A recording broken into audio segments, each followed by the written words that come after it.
SSLC ಪರೀಕ್ಷೆ passing ಪ್ಯಾಕೇಜಲ್ಲಿ ಸಮಾಂತರ ಶ್ರೇಣಿಯ ಕೆಲವು ಸಮಸ್ಯೆಗಳು ಕೂಡ ಅತ್ಯಂತ ಸುಲಭವಾಗಿರ್ತವೆ.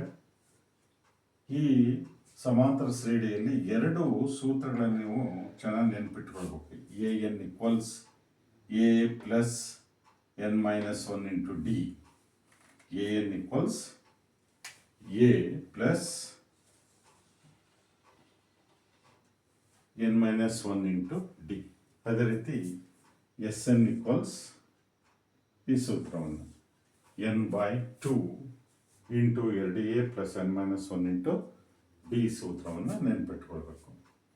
ಈಗ ಒಂದು ಲೆಕ್ಕ ನೋಡೋಣ. ಈಗ ಇದು ಲೆಕ್ಕ 2, 5, 8, 11 ಎಕ್ಸೆಟ್ರಾ 20. 2, 5, 8, 11 ಎಕ್ಸೆಟ್ರಾ 20ನೇ ಪದವನ್ನು ಕಂಡುಹಿಡಿಯಿರಿ. 20ನೇ ಪದವನ್ನು ಕಂಡುಹಿಡಲಿಕ್ಕೆ ಅವರು ನಮಗೆ ಕೇಳಿದ್ದಾರೆ. ಈಗ 2, 5, 8, 11 ಎಕ್ಸೆಟ್ರಾ 20 ಬರ್ಕೊಳ್ಳೋಣ. ಇಲ್ಲಿ A1 ಮೊದಲನೇ ಪದ A1, A2, A3, A4 etcetera AN. ಮೊದಲನೇ ಪದ ಇಲ್ಲಿ ಸೂತ್ರದಲ್ಲಿ A ಬೆಲೆ ಎಷ್ಟು ಅಂತ ಗುರುತು ಮಾಡ್ಕೋಬೇಕು. A ಈಕ್ವಲ್ಸ್ ಮೊದಲನೇ ಪದ A1, ಮೊದಲನೇ ಪದ 2, ಮೊದಲನೇ ಪದ 2. ಹಾಗೆಯೇ ಡಿ ಈಕ್ವಲ್ಸ್ ವ್ಯತ್ಯಾಸ. ಎರಡನೇ ಪದದಲ್ಲಿ ಮೊದಲನೇ ಪದವನ್ನು ಕಳಿಬೇಕು ಅಥವಾ ಮೂರನೇ ಪದದಲ್ಲಿ ಎರಡನೇ ಪದವನ್ನು ಕಳಿಬೇಕು. ಇಲ್ಲಿ A2 minus A1 equals 5 minus 2 equals 3 ವ್ಯತ್ಯಾಸವನ್ನು ಡಿ ವ್ಯತ್ಯಾಸ ನಾವು 3ಅನ್ನು ಕಂಡುಹಿಡ್ಕೊಂಡಿದ್ದೇವೆ. ಹಾಗೆಯೇ n ಈಕ್ವಲ್ಸ್ 20 ಕೊನೆಯ ಪದ. ಇಲ್ಲಿ n ಈಕ್ವಲ್ಸ್ ಕೊನೆಯ ಪದ. ಕೊನೆಯ ಪದವನ್ನು ನಾವು 20 ಈ ಕಂಡುಹಿಡಬೇಕಾಗಿದ್ದೆ ಏನಂದರೆ 20ನೇ ಪದವನ್ನು ಕಂಡುಹಿಡಬೇಕು. A20 ಬೆಲೆಯನ್ನು ಕಂಡುಹಿಡಬೇಕು ನಾವು. ಸೂತ್ರ AN equals A plus n-1 into d. A20 ಕಂಡುಹಿಡಬೇಕು. A20 20ನೇ ಪದವನ್ನು ಕಂಡುಹಿಡಬೇಕು. That is A20 equals A ಬೆಲೆ ಮೊದಲನೇ ಪದ 2 ಆದೇಶ ಮಾಡಿದ್ದೇನೆ ಈ ಜಾಗದಲ್ಲಿ. ಹಾಗೆಯೇ n ಈಕ್ವಲ್ಸ್ ಕೊನೆಯ ಪದ 20 ಇಲ್ಲಿ n ಜಾಗದಲ್ಲಿ ಆದೇಶ ಮಾಡಿದ್ದೇನೆ. ಹಾಗೆಯೇ ವ್ಯತ್ಯಾಸ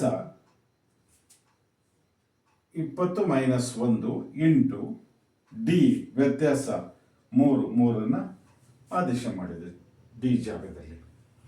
A20 ಈಕ್ವಲ್ಸ್ 2 ಪ್ಲಸ್ 20 ಮೈನಸ್ 1 19. 20ರಲ್ಲಿ 1 ಹೋದ್ರೆ 19. 3 ಇಂಟು 3 ಬರೆದಿದ್ದಾನೆ. A20 equals 2 plus 19 57.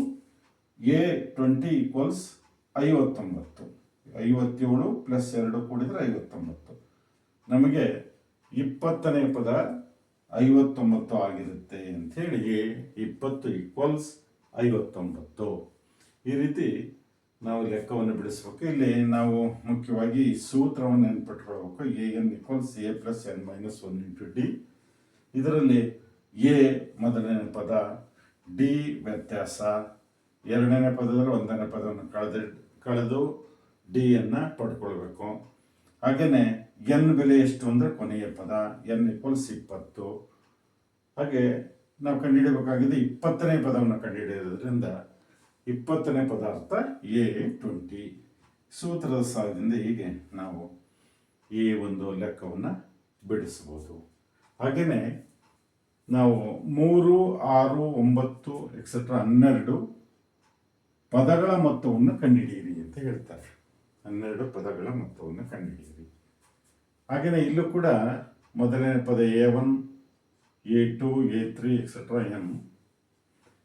ಮೊದಲನೇ ಪದ A ಈಕ್ವಲ್ಸ್ 3 ಮೊದಲನೇ ಪದ.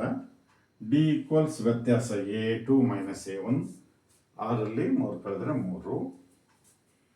ಹಾಗೆಯೇ n ಈಕ್ವಲ್ಸ್ 12 ಕೊನೆಯ ಪದ.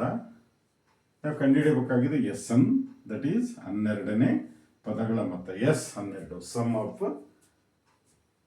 12 ಅಂತ ಎಸ್ 12 ಈಕ್ವಲ್ಸ್ S2 ಅಂತ ಕಂಡುಹಿಡಬೇಕು. S12 S2 ಅಂತ ಕಂಡುಹಿಡಬೇಕು. ಅದಕ್ಕೊಂದು ಸೂತ್ರ Sn equals n/2 into 2a plus n-1 into D. ಇದು ಸೂತ್ರ. ನೀವೊಂದ್ಸರಿ ನೆನ್ಪಿಟ್ಕೊಳ್ಳಿ, ಭಾಳ ಸುಲಭ ಇದು. Sn equals n/2 into 2a plus n-1 into D. ಇಲ್ಲಿ ಎ ಅಂದರೆ ಮೊದಲನೇ ಪದ, ಎನ್ ಅಂದರೆ ಕೊನೆಯ ಪದ 12, ಡಿ ಅಂದರೆ ವ್ಯತ್ಯಾಸ. ಎರಡನೇ ಪದದಲ್ಲಿ ಒಂದನೇ ಪದವನ್ನು ಕಳಿಬೇಕು, ಅಥವಾ ಮೂರನೇ ಪದದಲ್ಲಿ ಎರಡನೇ ಪದವನ್ನು ಕಳಿಬೇಕು, ಅಥವಾ ನಾಲ್ಕನೇ ಪದದಲ್ಲಿ ಮೂರನೇ ಪದವನ್ನು ಕಳೆದಾಗ ನಮಗೆ ವ್ಯತ್ಯಾಸ ಸಿಗುತ್ತೆ. S12 ಈಕ್ವಲ್ಸ್ ಆದೇಶ ಮಾಡ್ತಾ ಹೋಗ್ರಿ. ಎನ್ ಬೆಲೆ ಎಷ್ಟು? ಎನ್ ಬೆಲೆ 12/2. ಹಾಗೆಯೇ 2, ಎ ಬೆಲೆ 3 ಇದೆ, 3 ಆದೇಶ ಮಾಡಿದೆ, 2 ಇಂಟು 3 ಪ್ಲಸ್ ಎನ್ ಬೆಲೆ 12 ಇದೆ, 12 ಬರೆದಿದ್ದಾನೆ, ಆದೇಶ ಮಾಡಿದ್ದೀನಿ, -1, 3, ಡಿ ಬೆಲೆ 3. S12 ಈಕ್ವಲ್ಸ್ 6 ಇಂಟು 6 ಪ್ಲಸ್ 11, 12 ಒಂದು ಕಳೆದ್ರೆ 11 into 3. S12 equals 6 into 6 plus 33. 11 3 33. 6 into 33 6 ಸೇರಿಸಿದ್ರೆ 39. ಈಗ 39 ಇಂಟು 6, 6ನ್ನು 39ನ್ನು 6ರಿಂದ ಗುಣಿಸಿ, 6ರಿಂದ 39ನ್ನು ಗುಣಿಸಿದರೆ 234 ಬರುತ್ತೆ. ಅದರಿಂದ S12 ಈಕ್ವಲ್ಸ್ 234. ಈಗ ಇಲ್ಲಿ ನಿಮಗೆ 20ನೇ ಪದವನ್ನು ಕಂಡುಹಿಡಿಯೋದನ್ನು ನೋಡಿದ್ರಿ.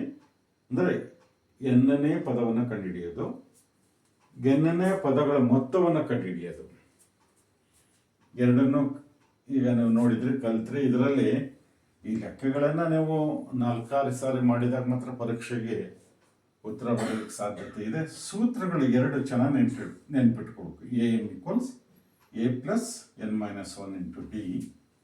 ಹಾಗೆಯೇ Sn equals n/2 into 2a plus n-1 into d. A ಅಂದರೆ ಅದ್ರ ಬೆಲೆಗೆ ಮೊದಲನೇ ಪದ, ಎನ್ ಅಂದ್ರೇನು ಕೊನೆಯ ಪದ, ಡಿ ಅಂದ್ರೇನು ವ್ಯತ್ಯಾಸ. ಎರಡನೇ ಪದದಲ್ಲಿ ಒಂದನೇ ಪದ ಕಳಿ, ಅಥವಾ ಮೂರನೇ ಪದದಲ್ಲಿ ಎರಡನೇ ಪದ ಕಳಿಯೋದು. ಹೀಗೆ ನಿಮಗೆ ಮನವರಿಕೆ ಮಾಡಿಕೊಂಡ್ರೆ ಗೊತ್ತಿದ್ರೆ 4-6 ಸರಿ ಲೆಕ್ಕಗಳನ್ನು 2 ಮಾಡಿದರೆ ಸುಲಭವಾಗಿ ಈ ಸಮಾಂತರ ಶ್ರೇಣಿಯಲ್ಲೂ ಕೂಡ ಅಂಕಗಳನ್ನು ಗಳಿಸ್ಬೋದು. ಅಭ್ಯಾಸ ಮಾಡ್ತೀರಿ ಚೆನ್ನಾಗೆ. 4-6 ಸರಿ ಲೆಕ್ಕಗಳನ್ನು ಬಿಡಿಸ್ಬೇಕು, ಓದುವುದಲ್ಲ, ಲೆಕ್ಕಗಳನ್ನು ಬಿಡಿಸ್ಬೇಕು. ಕನ್ನಡ ವಿಷಯಗಳನ್ನು ಓದಿದಂತೆ ಇದನ್ನು ಓದಕ್ಕೆ ಬರೋದಿಲ್ಲ. ಲೆಕ್ಕಗಳನ್ನು ಬರೆದು ಬಿಡಿಸಿ ಅಭ್ಯಾಸ ಮಾಡಿದರೆ ಮಾತ್ರ ಮನವರಿಕೆ ಆಗುತ್ತೆ. ಆ ಥರ ಮಾಡ್ತೀರಿ ಅಂತೇಳಿ ಅಂದ್ಕೊಂಡಿದ್ದೀನಿ. ಧನ್ಯವಾದಗಳು.